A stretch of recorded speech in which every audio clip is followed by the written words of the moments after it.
جی بہت اہم بات ہے یہ، اور اس وقت آپ دیکھ رہے ہیں کہ ایک فضا بنی ہوئی ہے دو ریاستی حل کی، دو ریاستیں بنا دی جائیں۔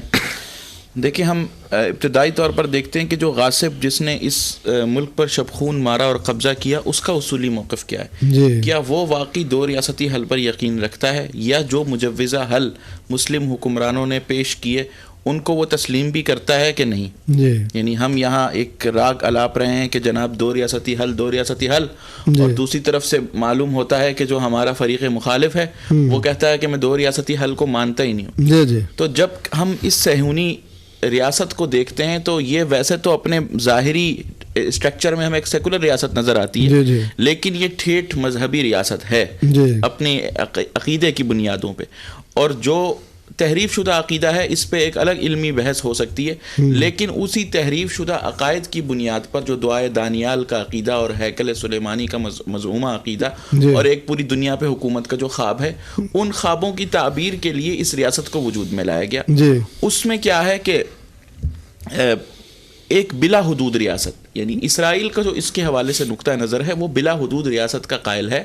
اور اب بھی آخری جو اقوام متحدہ کا اجلاس ہوا اس میں نیتن یاہو نے جو نقشہ پیش کیا اسرائیل کا مجوزہ وہ بلا حدود تھا۔ اس میں فلسطینی ریاست کے نام سے کوئی ریاست نہیں تھی، بلکہ بہت ساری عرب ریاستیں جو اس وقت خیانت کی چادر اوڑھے ہوئے ہیں ان کا بھی کوئی وجود نہیں تھا۔ یعنی وہ چاہتے ہیں کہ پوری ایک بلا حدود ریاست ہو۔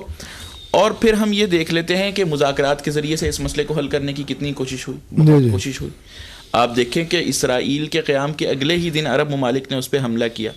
اس کے بعد پھر وہ بلا نتیجہ کہ وہ جنگ ختم ہوئی۔ پھر اس کے کچھ عرصے کے بعد خود اسرائیل نے پہل کرتے ہوئے اس فلسطین کے بہت سارے علاقے جس میں جولان تھا اور سینا تھا اور اسی طرح کے کچھ علاقے تھے جن پہ قبضہ کر لیا، اور پھر مصر کے ساتھ مذاکرات ہوئے، لیکن وہ مذاکرات کس نتیجے، غزہ بھی اس میں موجود تھا، مذاکرات اس نتیجے پہ ختم ہوئے کہ غزہ اور سینا جو ہے وہ واپس کر دیا جائے اور اس کے مقابلے میں اسرائیل کو تسلیم کر لیا جائے، اور مصر نے اسرائیل کو تسلیم کیا۔ یعنی مذاکرات اور یہ ساری چیزیں جو ہوئیں وہ بھی اس پہ کبھی مذاکرات، آج تک جتنے ہی مذاکرات ہوئے اس میں کبھی یہ نہیں ہوا کہ ملت اسلامیہ نے ان سے اپنی کوئی بات منوائی ہو، بلکہ ملت اسلامیہ تو اس میں دفاعی پوزیشن پر رہی، اقدامی پوزیشن میں رہا اسرائیل، اور انہوں نے ہماری ہی زمینوں پہ حملہ کر کے قبضہ کیا، اور پھر مذاکرات کے نتیجے میں ہمیں وہ تھوڑا سا خطہ واپسی دے دیا۔ تو ہم نے دیکھا کہ مذاکرات کے ذریعے سے یہ مسئلہ حل نہیں ہوا، اور مزاحمتی تحریک ابھی حماس کوئی کل کی تحریک ہے، ابھی اس کو اتنا وقت نہیں ہوا۔ جب سے یہ اسرائیل کا قیام ہوا ہے اس وقت سے لے کے آپ دیکھیں مزاحمتی تحریکیں چل رہی ہیں، ڈپلومیٹک سطح پر بھی بہت سارے معاملات چل رہے ہیں، لیکن عملی طور پر جو ہم چیز دیکھتے ہیں نا، ہمارے یہاں جو لوگ کہہ رہے ہیں کہ کوئی حل نہیں ہے دو ریاستی حل کے علاوہ، پہلی بات تو یہ ہے کہ یہ نقطہ ہمارے ذہن میں ملحوظ رہنا چاہیے کہ اسرائیل دو ریاستی حل کو نہیں مانتا اور وہ اس کو یقین نہیں رکھتا۔ دوسرا، اس نے دو ریاستی حل کو جب تسلیم کیا تھا تو فلسطین کا کہا تھا کہ فلسطین ایک آزاد ریاست ہوگی، آج تک فلسطین کے نام سے آزاد ریاست کو تسلیم نہیں کیا گیا، فلسطین کے لوگوں کو بنیادی انسانی حقوق تک نہیں دیے گئے، چہ جائے کہ شہری حقوق ان کو دیے جاتے۔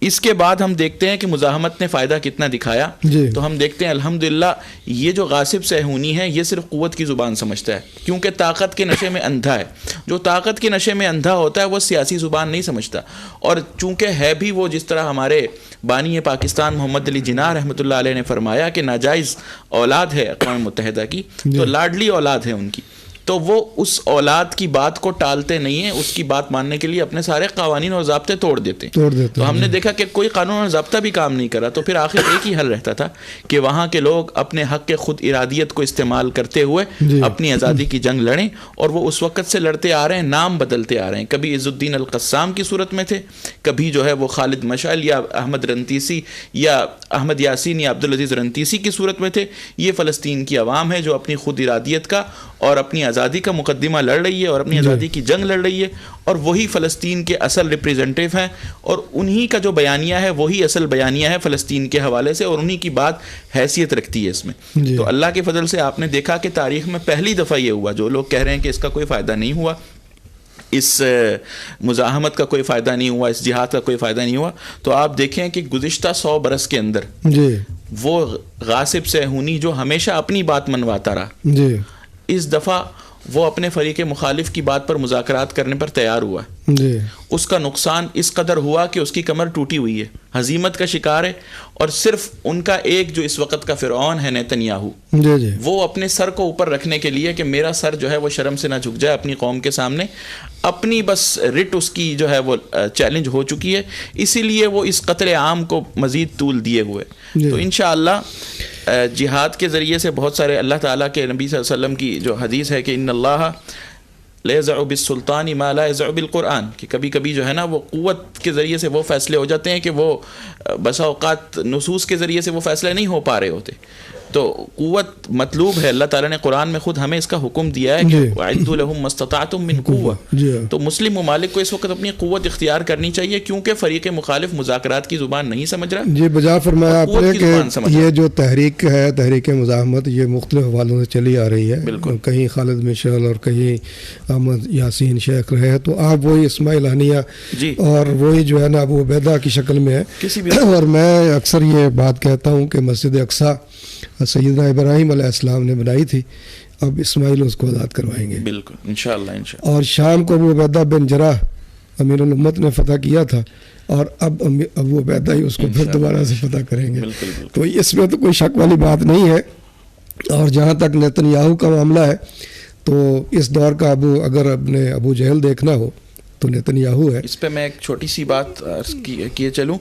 کہ پاکستان میں بہت یہ فضا بن رہی ہے اس وقت 2 ریاستی حل کی, تو شاید ہمارے جو سیاسی حضرات ہیں ان کا مطالعہ نہیں ہے اس حوالے سے, یہ اس تاریخ کو وہ سمجھے نہیں ہیں کہ جو 2 ریاستی حل کی بات کر رہے ہیں اسرائیل اسے تسلیم نہیں کرتا, اور اسرائیل نے آج تک اس بات کو نہیں مانا ہے. تو اس کو ان کو چاہیے کہ اپنے مطالعے کو ذرا, اور دوسری بات یہ ہے کہ پاکستان جو قائم ہوا ہے, بانی ہے پاکستان محمد علی جناح اس کے بانی ہیں, ان کا نظریہ اس حوالے سے بالکل 2 ٹوک تھا. تو آپ فیصلہ کر لیں کہ بانی پاکستان کا نظریہ درست تھا یا آج کا بیانیہ درست. جی اس پہ تو خیر ایک صاحب نے بڑی اچھی بات کہی تھی کہ ہم تو قرآن کو نہیں مانتے تو قائد اعظم کو کیا مانیں گے, فرمان رسول کو نہیں مانتے تو فرمان قائد کو کیا مانیں گے. بات یہ ہے کہ اس دور کا اگر ابو جہل دیکھنا ہو, وہ ابو جہل کو تو نیتن یاہو کو دیکھ لیں. اس نے بھی اپنی گردن اونچی رکھنے کے لیے آخری دم بھی کہا تھا کہ میری گردن بھی کوئی اوپر سے کر کے کاٹیں تاکہ پتہ چلے ایک سردار کی گردن ہے. تو اس کی گردن بھی ایسے ہی جھکنے اور کٹنے والی انشاءاللہ. اور جہاں تک یہ معاملہ ہے, کچھ لوگ یہ کہتے ہیں کہ جی ریاست نہیں ہوگی دوسری تو پھر مذاکرات کس سے کریں گے. تو میں یہ گزارش کروں, ڈاکوؤں سے بھی مذاکرات ہوتے ہیں, اغوا کاروں سے بھی مذاکرات ہوتے ہیں, غاصبوں سے مذاکرات ہوتے ہیں افغانستان میں آپ نے, لیکن وہ مذاکرات کے نتیجے میں پھر ان سے اپنی چیزوں کو واگزار کروایا جاتا ہے, نہ یہ کہ ان کے حوالے کیا جاتا ہے. تو اس لیے یہ کوئی حل نہیں ہے. اور پھر ہمارا تو موقف شروع دن سے واضح ہے, اور ہم تو ایک ہی ریاست کے قائل ہیں اور اسی کا ہم دعویٰ کرتے ہیں.